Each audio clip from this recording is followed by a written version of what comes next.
Hospital as we speak after he fell earlier today after meeting with officials with Howard University. He was on the campus yesterday and today, meeting with the students who have been occupying the Blackburn Center, protesting housing conditions and other elements there on the campus. And so joining us right now is Mark Thompson, the host of Make It Plain. Mark was actually with Reverend Jackson when it happened. Mark, are you there? I'm here. I'm here. Can you hear me? Yeah, Mark, Can you so hear me you're okay, actually Ro? at the hospital right now. I can hear you just fine, Mark. I can hear you just fine. You're at the hospital right now. Tell us exactly what happened earlier. First of all, what is the condition of Reverend Jackson and what actually happened earlier today? He fell and staff brought him to Howard University Hospital. There was some tests run, including a CT scan, and everything is checked out normal. So he's fine. He's going to recover. He's going to be just fine. Small contusion on the head. He'll probably be released tomorrow. They're going to have him here tonight just for observation. He was going to Blackburn to report to the students on his meeting with the president of Howard University today.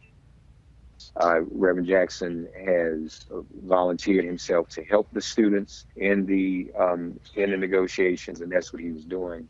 And so that's what's happening. People should understand that he's here spending this time here in support of the Howard University students, and I think we should take his example, and all of us should be as supportive of the Howard University students as we can. They've asked the president for amnesty.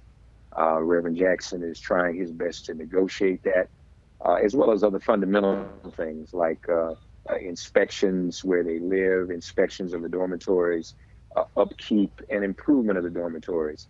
These we're not considering big asks. I don't think anyone should. Those of us who are alumni of Howard, at this very moment, there's several hundred alumni on a call at this very moment with Mayor Raz Baraka, who of Newark, who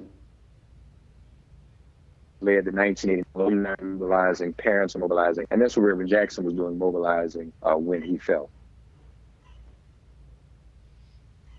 And again, so they're going to be putting out an official statement in a second. I did text Shelley Davis, who was always with him, his body man as well, and said, he said has a pretty large bump and scar on his head, but is going to check out. Reverend Jackson, of course, just celebrated his 80th birthday with several celebrations in New York and Los Angeles as well. And so it's always a scary time when one of our elders falls, Mark, because that's a lot of times that's, it can be very serious, including death when they fall.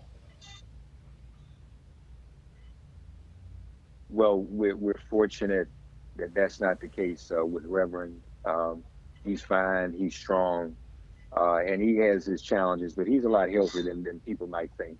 And he's here for these students. In fact, you know him, Roland. We kind of argue with him because he wants to get about the day and go back up here to Blackburn, but he shouldn't. He needs to rest and be treated and taken care of by the doctors. But I suspect Reverend Jackson may very well be back on that campus in the morning because he's very committed to getting this done and to helping these students. And so, Mark, let's talk. Everyone, let's talk. Everyone. Go ahead. Let's talk about that because you've had a lot of back and forth. I was on the campus last week talking with the administration as well as the students. I've been actually talking to both sides, talking and texting, and it feels as if the Howard University administration, they're not budging. The students are not budging. We're at a serious impasse right now at Howard University. Well, again, I think Reverend Jackson made a lot of progress today, a lot of headway.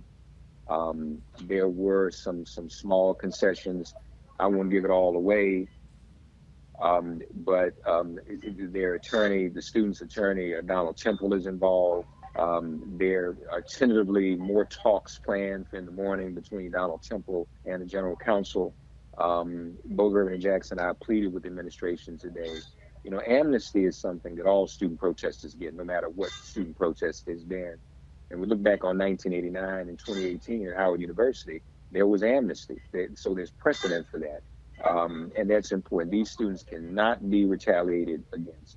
All they're asking for is better living conditions on that campus. And that's a reasonable demand. And all of us who are alumni, again, hundreds on a call right now as we speak, all of us who are alumni and all who are parents are very, very concerned. And Reverend Jackson is as always using his body the way he always does. And he pledged to the students on Sunday when we were here after Reverend Barber preached. Reverend Barber, Reverend Jackson, and myself went over there after Rankin Chapel service, went over to Blackburn, and Reverend Jackson said that if the authorities try to um, um, pull these students out or do anything to them, he said he'd go to jail with them. So he's very dedicated to this, and he made a very passionate appeal to President Wayne Frederick today. Hopefully he heard it, and hopefully when Attorney Donald Temple convenes with the General Counsel in the morning, we can try to come to some solution about this. 19 days. This is the longest protest in the history of student protests, I believe, in the history of Howard University. Well, it is certainly good news. Reverend Jackson is doing well. Again, folks, he fell earlier today on the campus of Howard University. He's in the Howard University Hospital. CT scan has been performed. He's cleared, but they're going to hold him for observation overnight. And so, Mark Thompson, we certainly appreciate you jumping on it from Howard University Hospital and giving us the latest with Reverend Jackson. We thank you for all you do, Roland. We couldn't do any of this without you either, informing our community. So God bless you. Folks, continue to pray, Reverend Jackson. Do all you can to support the Howard students, please. Thank you.